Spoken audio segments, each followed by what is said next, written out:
বাজার থেকে একটা কমলা লেবু এনে আমার মা হাতে ধরিয়ে বলে কি মনা এটা দিয়ে একটা আইসক্রিম বানিয়ে খাওয়াতো। আর এদিকে দেখি ফ্রিজে একটা ফান্টাও রাখা আছে। তো আমি ভাবলাম কেন না দুটো দিয়েই অরেঞ্জ পপসিকল বানিয়ে দেখা যাক কোনটা বেশি খেতে ভালো হয়। তো যেমন ভাবনা তেমনই কাজ, প্রথমেই এখানে রিয়েল অরেঞ্জের পালা। আর এটা করব আমি কাগজের কাপে। তার জন্য লেবুর থেকে রসটা বার করে নিয়ে তার মধ্যে অল্প একটু মধু মিশিয়ে দুটো কাপই রেডি করে নিয়েছিলাম। এইবার পালা ফান্টার, যেটা আমি এইরকম আইসক্রিম মোল্ডের মধ্যে ঢেলে নিয়েছিলাম। আর সবকিছু রেডি করে ডিপ ফ্রিজে রেখে দিয়েছিলাম পুরো 8 ঘন্টার জন্য।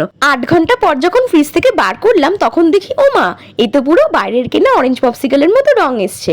মানে দেখার দিক থেকে যদি বলি তাহলে দুটো আইসক্রিমই কিন্তু আমার বেশ ভালোই লাগছিল দেখতে। এইবার আসি টেস্টের পালায়। ফান্টা পপসিকল তো যেমন ফান্টার টেস্ট হয় তেমনই লাগছিল খেতে, কিন্তু রিয়েল অরেঞ্জের পপসিকলটা যে এত ভালো হবে আমি কিন্তু সত্যিই ভাবিনি। তো আমার কাছে তো এখানে রিয়েল অরেঞ্জের পপসিকলটাই উইনার। তো তোমরা বাড়িতে একবার ট্রাই করে দেখো কোনটা বেশি ভালো লাগে। আর আমার ভিডিওটা ভালো লাগলে একটা লাইক করে দিও, চ্যানেলটা প্লিজ সাবস্ক্রাইব করে দিও নেক্সট ভিডিও দেখার জন্য। বাই।